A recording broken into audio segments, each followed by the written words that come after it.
ये कहानी तालीमी मकासद के लिए है, इसके सारे किरदार फर्जी है और सिर्फ आपको लुत्फ देने के लिए लिखी गई है। 14 फिर इसने कुछ फासला तय करके बाइक को एक नीम तारीख जगह पर रोका और बड़े गुस्से से बोली, जाओ वो सामने दीवार के पास बैठकर अपने कपड़े ठीक कर लो। और मैं बाइक से नीचे उतरा और सीधा दीवार के पास जाकर बैठ गया और कपड़े साफ करके वापस आ गया। देखा तो वो दोनों हाथ बांधे बाइक के पास खड़ी मेरी ही तरफ देख रही थी। जब मैं इसके करीब पहुंचा तो मैंने एक नज़र सड़क पर डाली तो नीम तारीख सड़क काफ़ी सुनसान थी। वैसे भी हम एक अंधेरी जगह पर खड़े थे, इसलिए देखे जाने के चांस काफ़ी कम थे। इस तरफ से मुतमईन होकर मैं आगे बढ़ा और मरीना तलखी से बोली, अगर मैं बाइक स्टार्ट ना करती ना तो आज तुम्हारी ये सारी शरारतें निकल जानी थी। इसकी बात सुन कर मैं शर्मिंदा हुए बगैर बोला, स्टार्ट तो मैं भी कर लेता लेकिन मेरा मोबाइल गिर गया था ना। मेरी शेखी सुन कर वो बड़े तंजिया अंदाज में कहने लगी, जी मुझे पता है कि तुम्हारा मोबाइल गिर गया था, लेकिन बहन के बच्चे बाइक को कुक मारनी थी, इसमें मोबाइल कहाँ से आ गया। इसकी बात सुनकर मैं समझ गया कि ऐसे बात नहीं बनेगी। चुनांचे मैंने बजाय कोई नया बहाना घड़ने के मुआफ़ी मांगना ही बेहतर समझा और बोला, आई एम सॉरी बाजी। मेरे मुंह से सॉरी सुन कर वो कुछ कीली पड़ गई। फिर इसने हाथ बढ़ाकर मेरा मुंह पकड़कर अपने सामने किया और बोली, देखो मुझे बुज़दिल मर्दों से सख्त नफरत है। आज तो मुआफ़ करती हूँ लेकिन आइंदा इस बात का ख़ास ख्याल रखना। फिर मुझे मोटरसाइकिल की तरफ इशारा करते हुए बोली, बाइक चलाओ। और मैंने बाइक स्टार्ट किया और वो हस्बैंड साबिक मेरे साथ बैठ गई। रास्ते में मैंने उधर उधर की काफ़ी बातें की जिससे इसका माउड काफ़ी हद तक बहाल हो गया। और फिर जब इसका माउड पहले की तरह A1 हो गया तो मैंने इससे वो सवाल किया जो मुझे काफ़ी परेशान कर रहा था। चुनांचे मैंने इससे कहा, बाजी एक बात पूछो। तो वो बोली, कहो। मैंने मना कब किया है। तो मैंने कहा कि बाजी आपके ससुराल का इतना करीबी बंदा अस्पताल में एडमिट है, लेकिन आपके घर से कोई भी उन्हें नहीं देखने आया, इसकी क्या वजह है। मेरी बात सुन कर वो किसी गहरी सोच में पड़ गई। फिर वो खोए खोए अंदाज में बोली, मेरे वालिदैन इसलिए इसे देखने नहीं आते कि मेरी यहाँ शादी नहीं हुई थी बल्कि मैं वनी हुई थी। इस वक्त तक मुझे वनी के बारे में कुछ पता नहीं था, इसलिए मैंने हैरानी से पूछा कि बाजी ये वनी क्या होता है। इसके बाद इसने मुझे वनी के बारे में तफसील से बताया और फिर इसने अपनी वनी होने की कहानी सुनाई। मरीना के मुताबिक उनकी फैमिली का ताल्लुक बाजोर एजेंसी से है।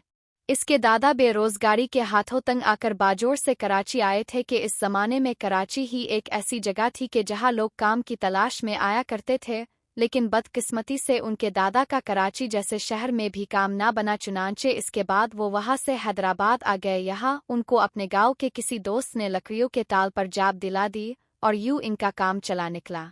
दादा की देखा देखी खानदान के बाकी फर्द भी हैदराबाद में आकर बस गए, जिसकी वजह से हैदराबाद में उनका अच्छा खासा खानदान इकट्ठा हो गया था। मरीना के बकौल उनके दादा के 4 बेटे थे, जिसमें से उनके वालिद का नंबर तीसरा था। दादा की वफ़ात के बाद ये लोग अलग अलग हो गए। फिर उनके वालिद ने अपनी मेहनत और लगन से अपना एक अलग लकड़ियों का ताल बना लिया, जबकि इसके भाई किसी और के ताल पर काम करते थे।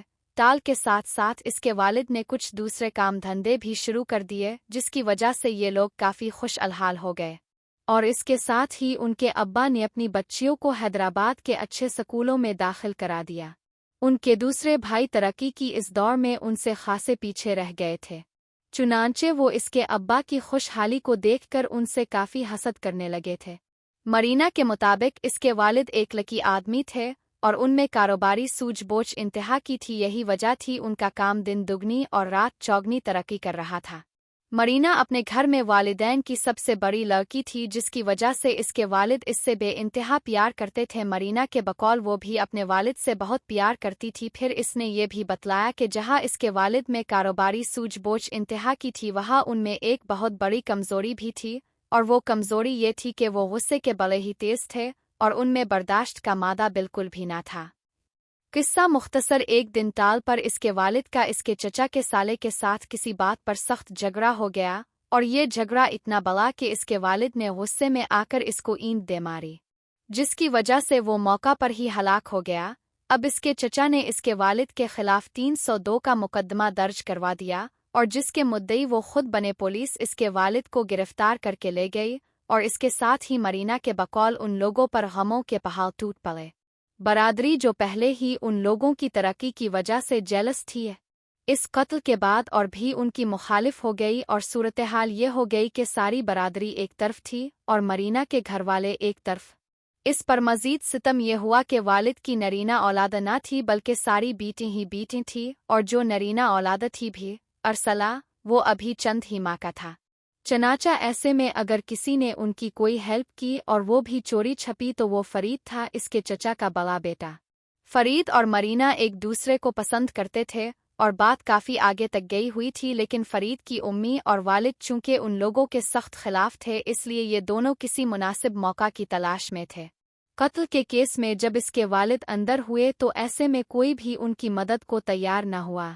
मरीना कहती है, उन लोगों से तफ्तीश के नाम पर पुलिस इतना ज़्यादा पैसा ले गई कि ये लोग तकरीबन कंगाल हो गए, यहाँ तक कि उनके पास टैक्सेव नमूना पर भाग दौड़ के भी पैसे ना रहे, और जब उन लोगों ने देखा कि अब उनके हालात टैक्सियों पर फिरने की मजीद इजाज़त नहीं देते, तो मरीना ने, जिसको पहले ही बाइक चिल्लाना आती थी, अब वकीलों के पास बाअमन मजबूरी टैक्सी की बजाय बाइक पर जाना शुरू कर दिया।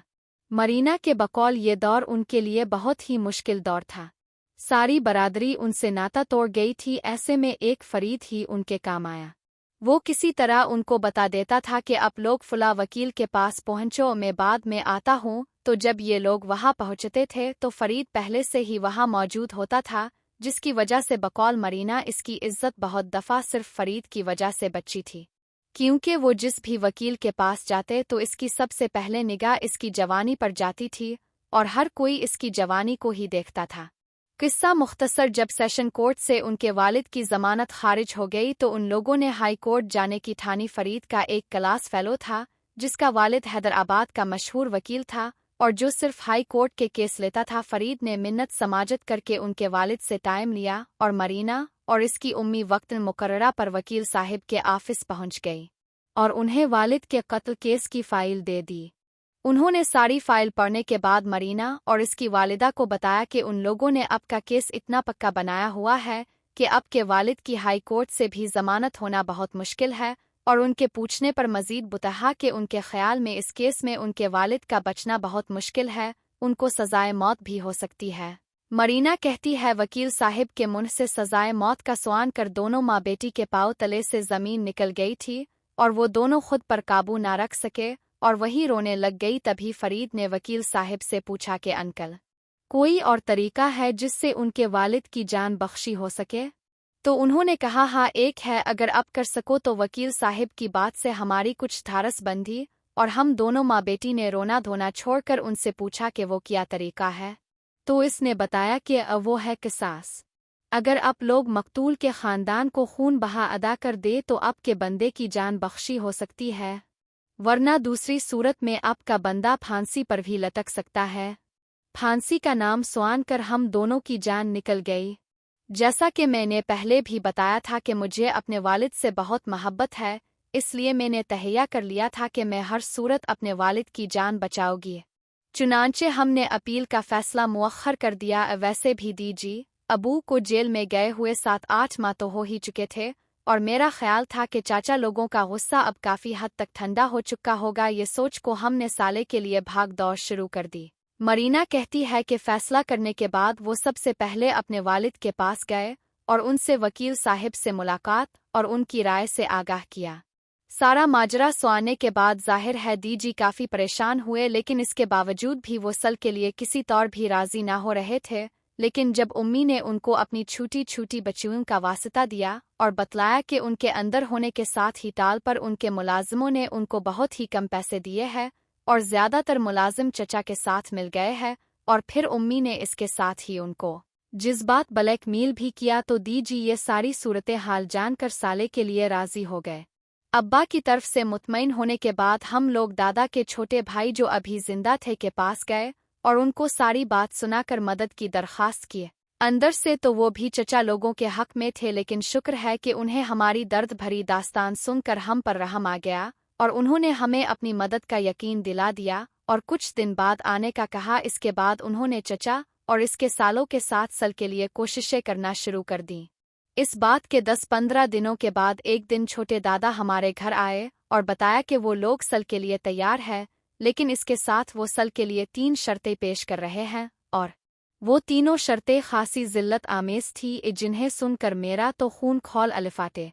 लेकिन हमारी पोजीशन ऐसी थी कि हम इनकार ना कर सकते थे। उनकी पहली शर्त ये थी कि जेल से रिहाई के बाद अब्बा ये इलाका छोड़ दे, और दूसरी बतौर तावान अपना ताल चचा के हवाले कर दे। तीसरी शर्त वनी की थी क्योंकि मरने वाले का बड़ा भाई इसका वारिस था, जो कि एक खासा खुशहाल मुतमव्विल और काफ़ी असर और रसूख वाला आदमी था, और जिसका हैदराबाद में ट्रांसपोर्ट का बहुत बड़ा कारोबार था। नाम इसका कासिम था, लेकिन खानदान के सब छोटे बड़े इसको कासिम चाचा कहते थे। इस केस में सारा खर्चा कासिम चाचा ही कर रहा था, जबकि मरीना के चचा तो बस बराए नाम ही सिर्फ अपने कीने की वजह से इस केस में पेश थे। कासिम चाचा की बीवी काफ़ी अरसा पहले फौत हो चुकी थी। कासिम खान, जिसकी इस वक्त उम्र बिला मुबालगा 70 के करीब होगी, और ये वनी कासिम चाचा के साथ होनी थी। छोटे दादा की शर्तें सुन कर हमने उनसे कुछ टाइम मांगा और फिर मशवरा के लिए दीजी के पास जेल चले गए।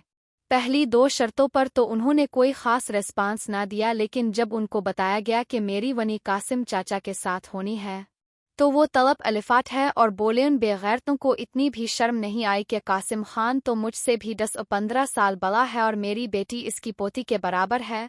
मैं भला अपनी प्यारी बेटी को इसके साथ कैसे वनी कर दूँ? फिर मैंने हिम्मत की और दीजी को समझाया कि इसके बगैर और कोई चारा भी नहीं है, और फिर उनसे कहा कि दीजी अपने मुझे किसी न किसी के साथ तो ब्याहना था ना, तो अब समझ लो कि मेरा नसीब ही यही था। मेरी कुर्बानी से कम अज़ कम बाकी लोग तो सुखी हो जाएंगे। और उनको बताया कि मेरी बहनें जवान हो रहे हैं, उनके सर पर आपका साया बहुत ज़रूरी है। मेरी बात सुन कर वो काफ़ी देर तक चुप रहे। माहौल काफ़ी सुगवार हो गया था। मैं, उम्मी और दीजी, अबू, हम तीनों ही रो रहे थे, और मैंने पहले दफ़ा अपने दीजी को यूं बच्चों की तरह रोते हुए देखा था। वो सारी बात समझते थे, लेकिन मेरी वनी के लिए वो किसी भी तौर भी राज़ी ना हो रहे थे। फिर मैंने उनको ज़ोर देकर बतलाया कि दीजी, मैं अब के लिए वनी होने के लिए खुशी से राज़ी हूँ, अब प्लीज़ मेरी फ़िक्र ना करे। मेरी बात सुन कर वो फिर से रोने लगे और बोले, बेटा, मेरी गलती की सज़ा तुम क्यों झेलो? लेकिन मैंने और उम्मी ने मिन्नत समाजत करके उनको बड़ी ही मुश्किल मना लिया कि इसके बगैर और कोई चारा भी ना था, और मेरा ख्याल है ये बात वो भी अच्छे तरह से समझते थे। खैर, उनकी तरफ से ग्रीन सिग्नल मिलने के बाद हम वहाँ से छोटा दादा के घर गई और उनको सारी सूरत हाल बताई। सुन कर उन्होंने कहा कि ठीक है, लेकिन एक दफ़ा वो खुद भी दीजी से मिलना चाहिए कि मर्दों की बात और होती है और औरतों की बात और। उनकी ये बात सुन कर मुझे गुस्सा तो बहुत आया, लेकिन जबर कर गई और हम माँ बेटी वहाँ से घर आ गए। दूसरे तीसरे दिन छोटे दादा दीजी के पास जेल गए और उनसे सारी बातें डिस्कस की, और फिर दीजी की मंजूरी के बाद अगले जुमा को उनके घर हमारे ख़ानदान का जिरगा हुआ, जिसमें अब्बा की तरफ से मैं और उम्मी पेश हुई। सारी शर्तें पहले ही से तय थी, लेकिन इसके बावजूद जिरगे के सामने ये सारी शर्तें एक दफ़ा फिर रखी गई, और जिरगे के सामने छोटे दादा ने दीजी की जमानत दी, और यूं सारे मामलात तय हो गए। जिरगा में जाहिर है कासिम चाचा भी मौजूद था। कहानी जारी है। पार्ट 15 के लिए चैनल को सब्सक्राइब करें।